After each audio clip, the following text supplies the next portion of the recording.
You got high maintenance guys, you got low maintenance guys. Klay Thompson is a no maintenance guy. You never worry about him working hard. You never worry about him being in shape. You never worry about him being in the right situations on the floor. So I look for him to work hard, do all the right things for him to get back on the floor next year. But to Bob Myers' point, I'm hurt too because I love watching Klay Thompson play. But we've certainly seen him do it before. The Warriors, though, did select second in last night's draft, following the Timberwolves' top pick going to Anthony Edwards out of the University of Georgia. Guys, how does Edwards fit with the Wolves this season? We're going to go through some of these picks. And Zeke, let me just start with you. I like this pick for the Wolves, particularly because Rubio is coming back. They made the trade for Rubio. So they got Rubio, they got Russell.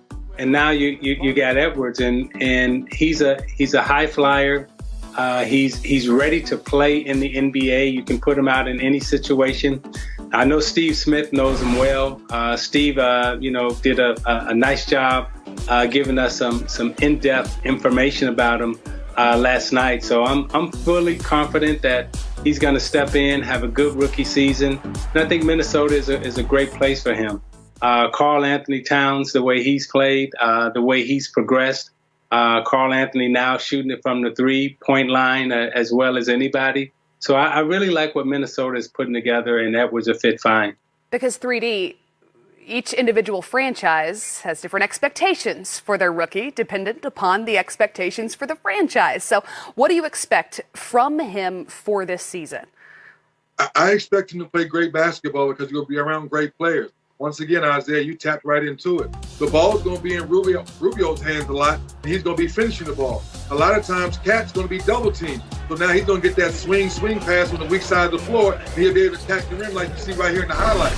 So no real pressure on him right now because the Cat Man is still the main ticket, if you will. And then you have D'Angelo Russell. Let's not forget about that. He was an all-star just a few years ago in Brooklyn. So Ant-Man, just come in, play your game, have fun. You have savvy veterans around you. Just show management you're going to play hard every night. You're going to find your way on the floor a lot of minutes. James Wiseman was then selected second by the Golden State Warriors. 3D, I'll stay with you. How do you think he fits within the team system? Well, once again, you're playing with Steph Curry. You're playing with Draymond Green. If you're a smart big fella, you're going to breakfast, you're going to lunch, you're going to brunch, you're going to dinner. You're hanging out with Draymond Green so you can learn how to be the best rim protector in the game as a young guy. If you do that, roll to the basket. You're playing with one of the most unselfish teams in basketball. They're going to find a way to get you the basketball and finish around the rim after watching these highlights. I love the guy, Zeke. He runs the floor well, talking to Penny Hardaway. You see in the highlights, he can shoot jump shots, and he's a high-volume free throw shooter as a young guy being a 7-footer. So you got to love the fact that you get him with the Golden State Warriors. All right, I like the comparison. Zeke, how beneficial, though, can a winning franchise like the Warriors be for a young talent like this? You hit the nail right on the head when you said a winning franchise, because he walks into tradition. He walks into a work ethic. When you're looking at Curry, you're looking at Draymond, he's got people around him now that's going to not only be able to story tell about how when they were rookies and how they had to work their way up, but he's going to see in front of his eyes the work ethic that they have. So I think this is a good spot for him, the way the Warriors like to play, the way they like to move up and down.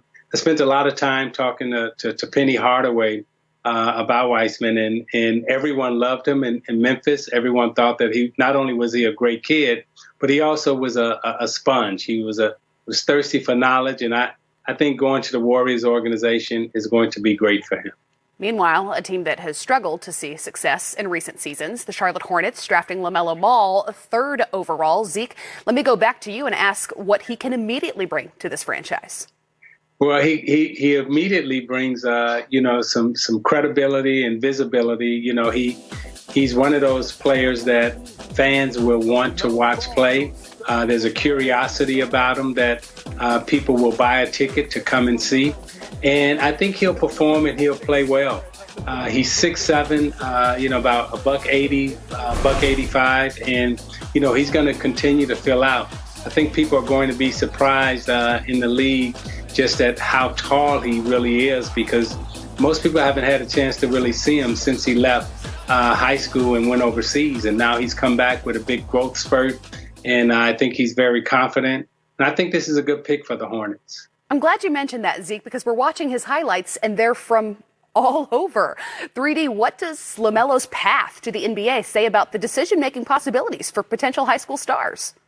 Well, he is now a professional, and I think that's the biggest thing to Zeke's point now. He's been all over the world. He's been in the fire. Now he's ready to come back and show his professionalism. And I think that's the biggest thing I want to watch, Zeke. The highlights look good. Talking to Bogut, talking about he's a great passer. You know, everyone that's seen him play overseas says he has the it factor. Now can you come back to the state, go to a small market franchise like Charlotte? Obviously, we know Michael Jordan owns the team, but we know Michael Jordan doesn't play anymore. So how can you show all this excitement you've created the last couple of years and make Charlotte a better franchise? Not overnight, but so we can see the future. Well, when we come back, we're going to look elsewhere in the NBA, which might be what James Harden is doing as well. How could... I'm going to give it to Kobe with the fadeaway. For sure, you really can't block that. And Michael Jordan or Kobe Bryant's fadeaway jump shot, I think that's, almost unguardable, and you see them, go to that, put up 60 in several occasions. James Harden step back. It's just so impossible to get to. Everyone knows it's coming, and people still can't stop it. I'd probably say AI's crossover. I think AI's crossover was like the best to watch it, like a collage. I could watch that for 5 to 10 minutes. I would say AI, the crossover, that's deadly. Tim Hardaway got the best signature move ever. He started a hezzy cross. Tim Hardaway, back then, the killer crossover, him and Allen Iverson had the same move. So I'd say the killer crossover most definitely. Isiah Thomas, the original Isiah Thomas, between the leg cross. I'll say Dirk. That one-legged fadeaway was unmatched. Nobody could really stop it. Hakeem Olajuwon with the hook shot. Hakeem Olajuwon with the dream shake. I think that was unstoppable, and it was his own thing. I thought that was so cool. I feel like Manu, just with his Euro step. Ginobili and Dwayne Wade for the Euro step. I feel that's the move that really changed the game exactly. People still using it until this day. It's a really effective move. Kareem, skyhook, unguardable. I gotta go with the skyhook. It's unguardable. I mean, he's already 7 foot with a 7'6" wingspan, and he's shooting a hook shot. I mean, you can't block it. Michael Jordan, when he went up for the dunk, and everybody thought he was gonna dunk, he went up with the left. That's crazy. Allen Iverson, killer crossover. AI's crossover. AI, what he did to Michael Jordan, that move right there. Allen said yes, the bucket, the crowd loves it.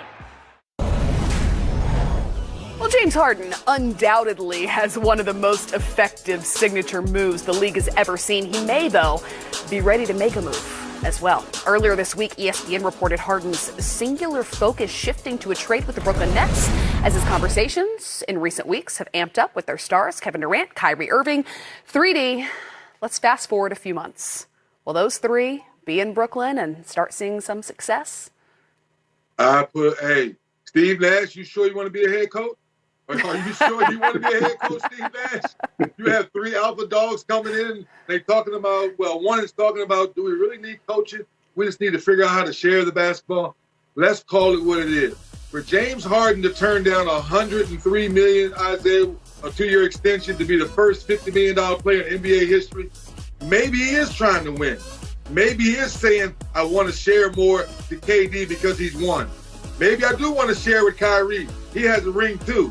Because I've been in Houston now, I've been in the MVP candidate the last 3 or 4 years, but I haven't touched the finals yet. Isiah, maybe he's trying to win and maybe wants to share now. 3D, I think you're right on target. I don't think there's a maybe to it. I think he's reached a point in his career where he's saying, I have to have a championship to feel good about my NBA career moving forward. At first it was about, proving yourself. He's made the money. He's been the MVP of the league. And that still hasn't set well with him because when he still looks out there, he still sees Durant as a champion. He sees LeBron James as a champion. Now Anthony Davis is a champion. He wants to be a champion also. And, some things money can't buy. And I think right now the Beard is looking for a place where he can have a chance to win a championship and call himself a champion. And what he's done thus far these last 4 or 5 years, he definitely deserves a shot at it and chasing it. So I hope he does end up with a Brooklyn or Philadelphia, because then that gives him a legitimate shot to chase the ring, and you want the best players to always have a legitimate shot at chasing it. Then let me ask you this, Zeke. What do you see as what's best for the Rockets in handling a potential Harden trade? As my mom used to say, get all you can while you can. And I agree with that, Isiah. And Kristen, you have to realize, for Russell Westbrook and James Harden not to be happy, I'm going to sit back and be like New Orleans was on how they took everything from the Lakers and got all those picks and all those players. Yeah. Houston Rockets, you do the same thing with Russell Westbrook and James Harden. Well, in other NBA news, the Philadelphia 76ers have agreed with the OKC Thunder on a trade featuring Al Horford and Danny Green. Horford signed a 4-year contract worth $109 million with the Sixers as a free agent last summer. Terrence Ferguson will also land in Philly as part of that deal. This, by the way, the first move that we saw from Daryl Morey as the Sixers' new president of basketball operations. But it wasn't the last either, guys. Morey and the Sixers also agreed to send Josh Richardson and the 36th pick of last night's draft to the Mavericks to acquire Seth Curry. So let me ask you each in 3D. I'll start with you. How do you see the Sixers shaping up ahead of this season? Well, I take my hat off to Elton Gray and realizing he brought in Al Horford. It didn't work. He brought in Richardson from Miami. It didn't work. So now he gave Daryl Morey the freedom to go shake things up. You're bringing some shooting and Seth Curry right there shooting from the parking lot. You need to create space for Embiid and, of course, when Ben Simmons gets back healthy from the knee injury. So I like all the moves they're making, Isiah. They're not playing around. They're not trying to make things fit or force it to fit. You move on. You're trying to figure out how to improve your team, knowing that Embiid's not getting any younger.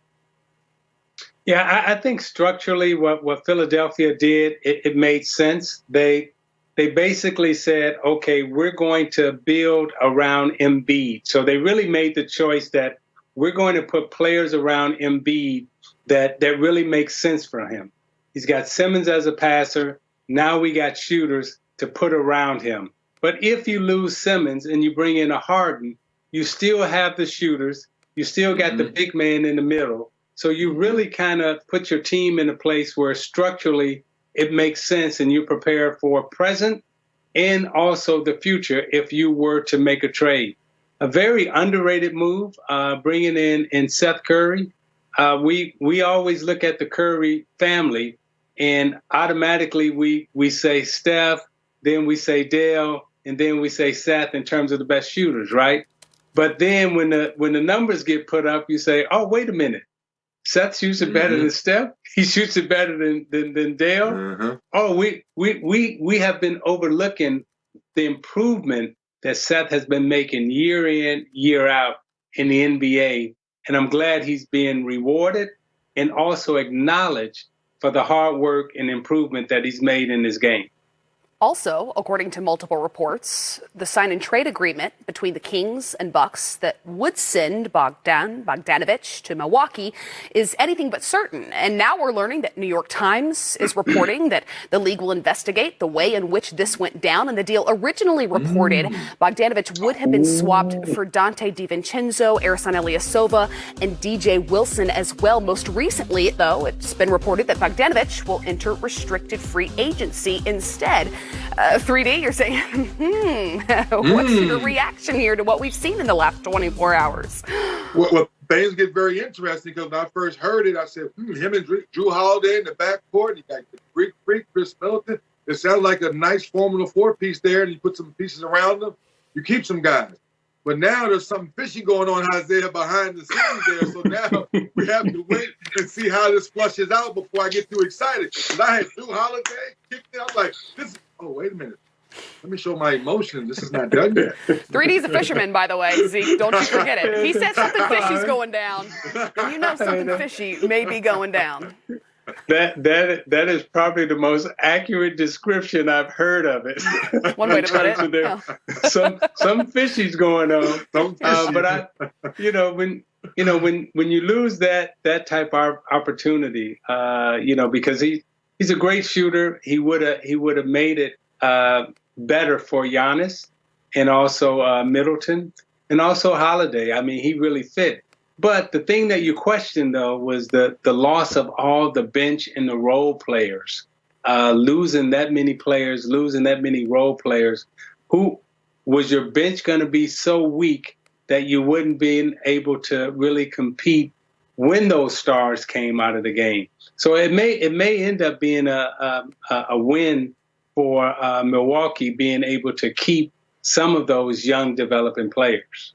Well, let's take a look at the updated list of notable free agents, keeping in mind that free agency starts Friday at 6 Eastern with those the conversations and negotiations with contracts then set to sign on Sunday. Also Thursday, The Athletic reporting Celtics forward Gordon Hayward has opted out of his player option next season worth more than $34 million in order to become a free agent. So let's talk a little bit about him. Zeke, where do you see as his best fit? I'm just saying, one turned down 50, the beard turned down 50. Now Gordon opted out of 34. I'll take it. We in the pandemic. There's COVID. The league revenues are going down.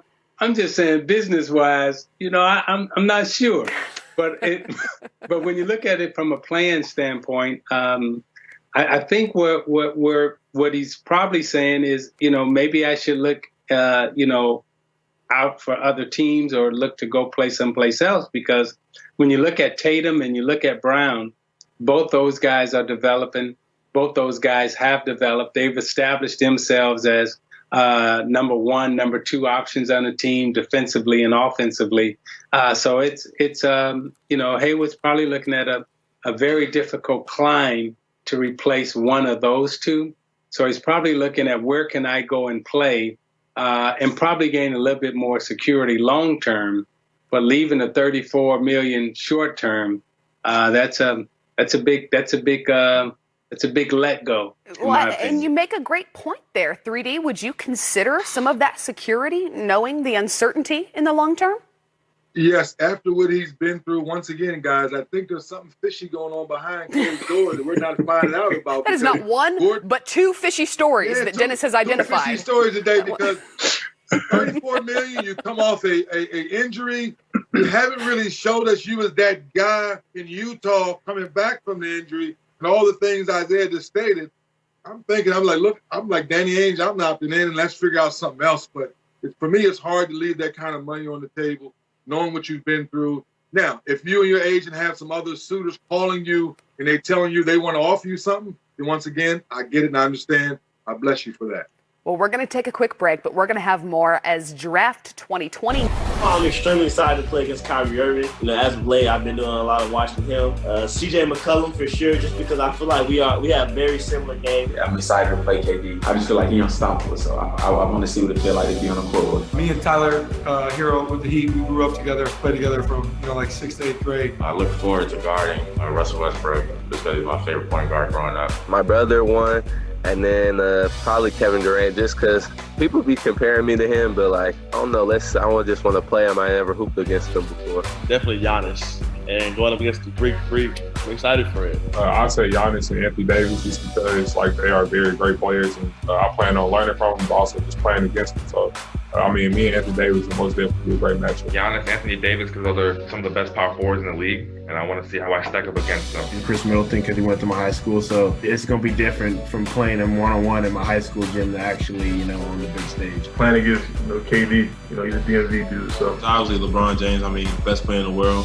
Just being able to be on the same court as him, to brag to my father about it. Westbrook, Chris Paul, Kyrie Irving, Dame Lillard, the best point guards in the league. I'm excited to go against those guys. Mo Bamba from the Orlando Magic. That's my bestie right there, so I want to play against them. LeBron, Kevin Durant, and Damian Lillard. Steph, Damian Lillard, Chris Paul. Just the opportunity to play against all of them, honestly. Although I will admit, hearing some of these young guys talk about growing up watching guys who are, my age is not doing a lot for my self-esteem. But I know that you two remember being Can rookies. I just say something? What? Yes. Can I just say something? Always. What are these rookies thinking about? All them guys that they named, I'm saying I don't want to play against none of them. Who in their right mind goes, I want to play against LeBron James, I want to play against Kevin Durant, I want to play against Steph Curry, I want to play against Westbrook. I don't think I want to name them. No. I'm not going to mention his name. I'm going to fly under the radar. Yeah. Just go play and be quiet. Right. Yeah, You know what? have fun. I'm not going to Let it mention happen. that I'm looking forward to that matchup, but I am going to ask. That's like that guy who used to say, "Yeah, I want to fight Mike Tyson." Right. You don't. I promise you don't. Yeah. I want to ask you two, though, the same question. Who you're most excited to watch in this rookie class? Isiah, I'm going to start with you, although I hear that the two of you have chosen the same player for your first pick. Yeah, there's two players. Do you want the first player or you want them both? You can do it any way you'd like. Let's start with the first, since you agreed on that one. Okay, the first one that I'm interested in is Aaron Nesmith. Who Boston picked up. He can really shoot the basketball, played at Vanderbilt, and I just think that he is NBA ready. He has an NBA shot, and before he got injured, I thought he was. I just think that he's ready to play, and I'm really looking forward to see how he plays at the next level, because I don't see that there's a lot in his game that he really needs to change, because he's got that 3D already automatic shot that's ready to go, where he just every time he shoots it, he says, "Leave it." And I'm guessing, Yes, sir. 3D, that's why you chose him as well? Yes, when I was doing my homework, I started hearing about this great shooter. And then when Jerry Stackhouse, his head coach, said, he's the best shooter I've seen on a day-to-day basis, I said, wait a minute, Stackhouse, you've been around a lot of great shooters, the ACC, the NBA. And Isiah, to your point, I started watching it. We know what Danny Ainge likes. He needs shooters around Tatum and Brown, so when they get double-teamed, there's somebody that can catch and finish the basketball. Not catch and dribble, because that's what Tatum and Brown do. You need somebody to catch and shoot. And, man, I love watching this young kid shoot now, watching the film. Then tell me who's next for you, Zeke. Saddiq Bey, the way he played at Villanova, he can shoot the basketball from the perimeter. He's got inside game. He can put it on the floor. He's manly in terms of his presentation. His mom played, so she knows how to get on him. Not only does she know how to get on him, but she also inspired him. And then just his whole maturation in terms of who he is as a person, understanding where he fits in the game, understanding how he fits in society.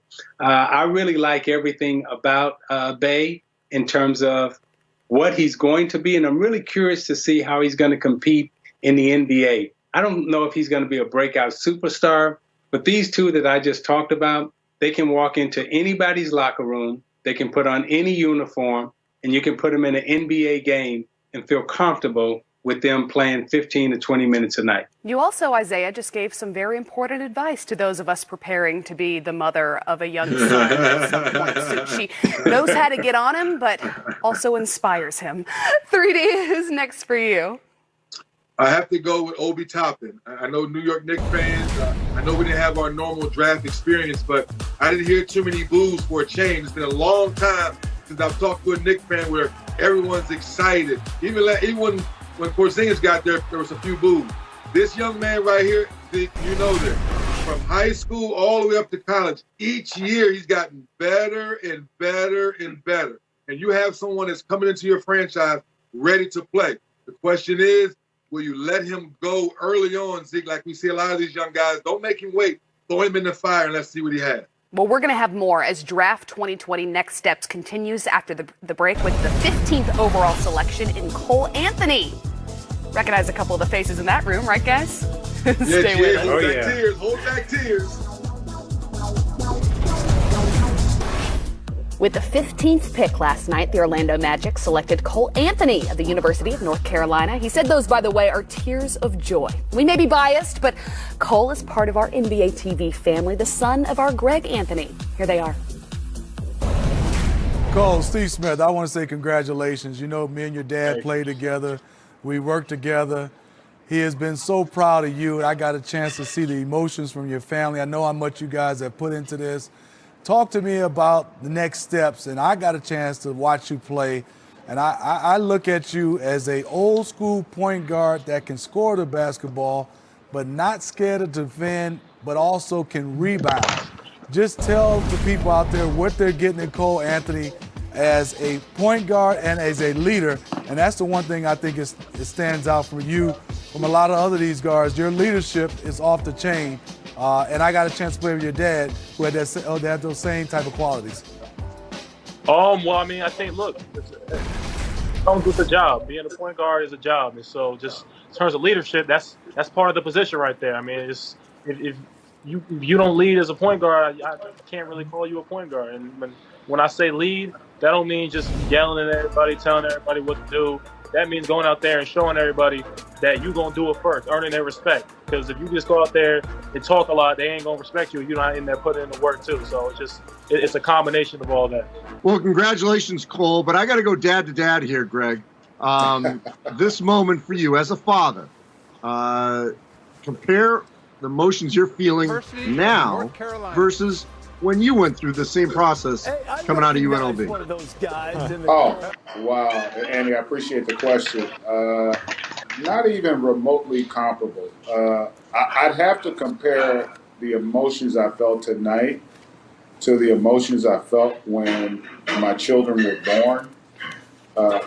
That's probably something that would give the viewers some perspective. If you're a parent, you kind of know what I'm talking about. Like that, you really can't describe the feeling you have when your child is born. I recall, obviously, Colby and my firstborn, what that was like. And tonight, because there was a lot of uncertainty, we had heard conversations about what could happen, but we had no real indications up until just before. And so when his name was called, man, I tell you, I can't put into words the emotions, because you're so proud of your child.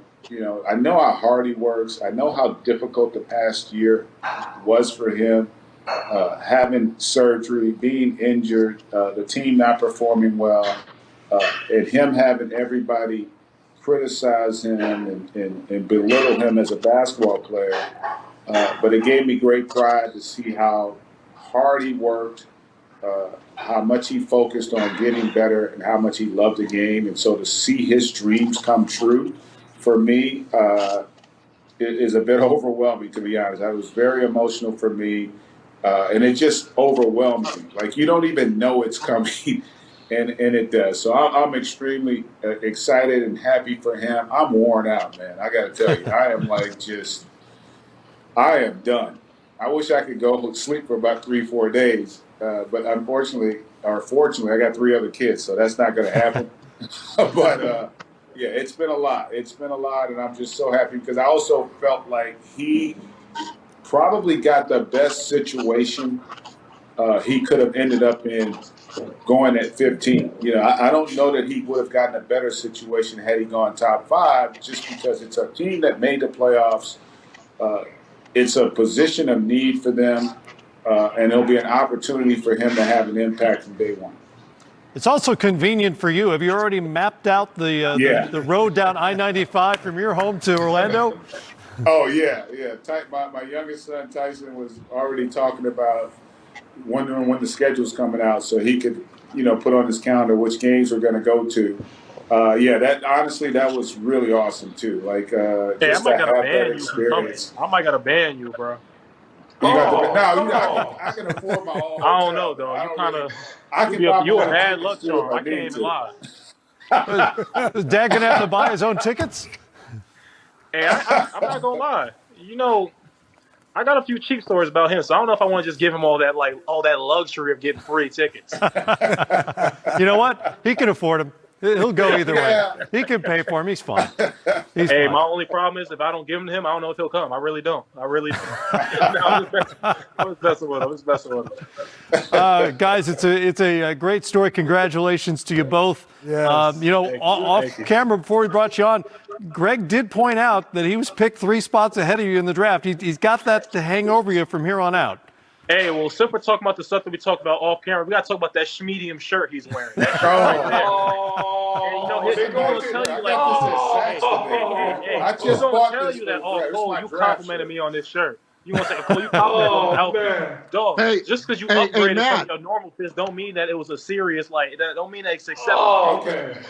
Hey, GA. My big question is, son, can you was the secret Was What the else, secret Smitty? documentary that Spike Lee's working on, was it being filmed tonight? Oh, that's a good question.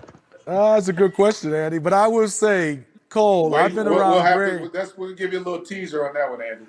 Hey, Cole, I've been around Greg a long time. This is the first time I see Greg lost to words. That's the first time, Cole, I've seen him lost to words. Hey, well, you know what? He been my father for 20 years. That's the first time I see him lost a word too. That dude can talk. I know. You know what? I'm happy something got him to calm down. I'm here. Shout out to Dub Nation. We lit. I can't wait to get out there with you guys and just work hard and just work my tail off. So, again, thank you. I'm truly blessed. I'll see you soon.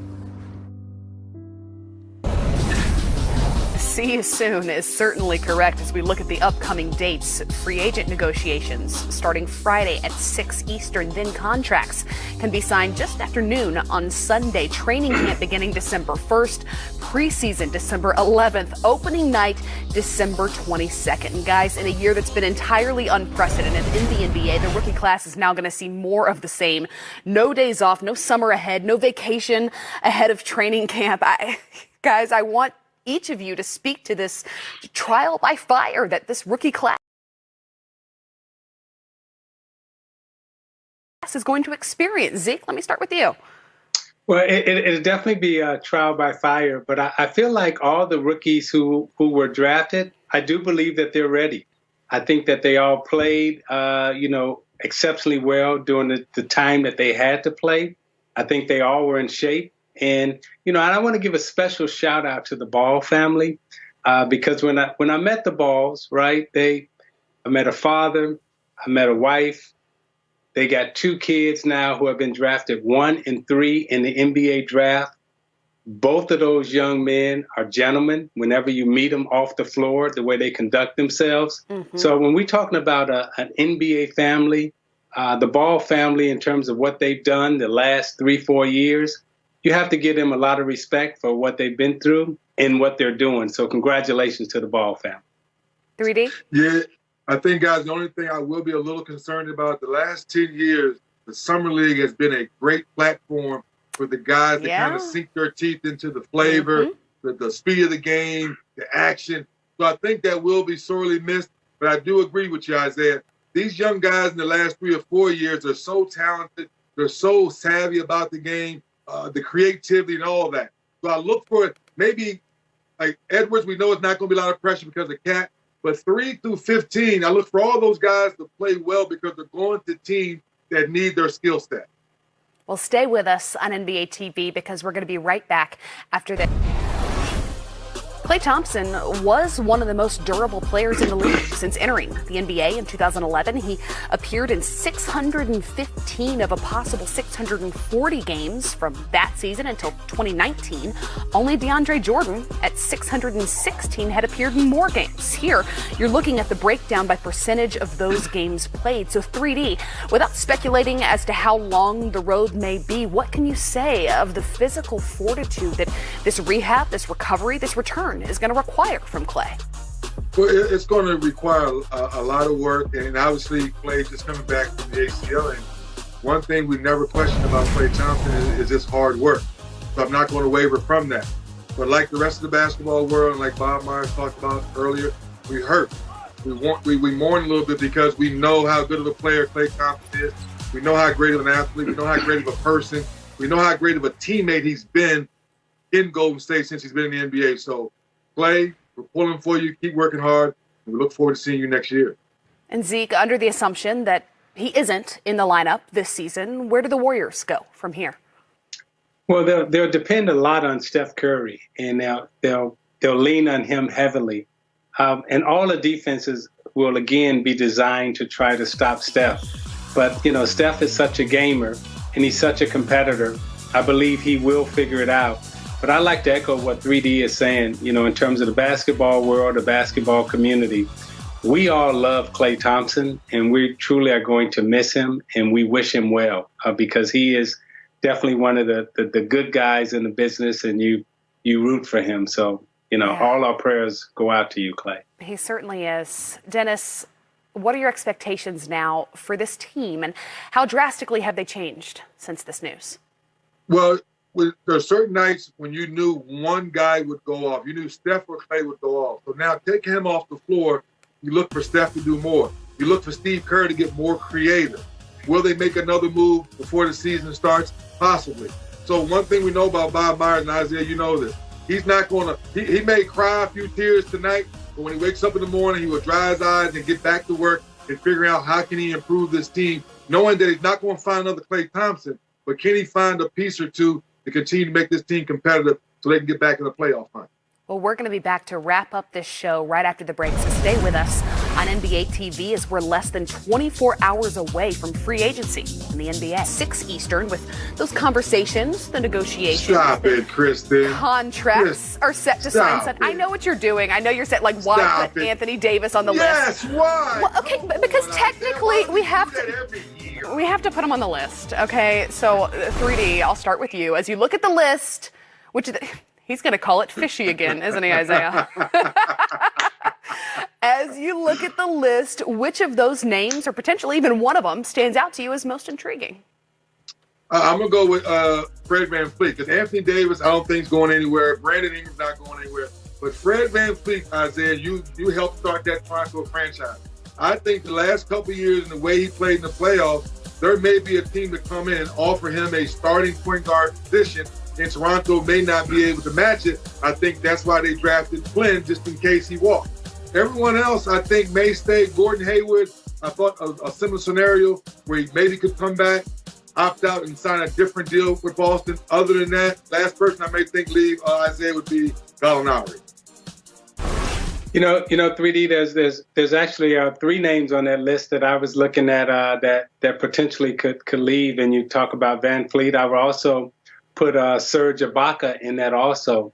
And then you would slide down to Detroit and you would look at like Christian Wood. I mean, when you look at him, Detroit has a very, a tough decision to make in terms of, do they give Wood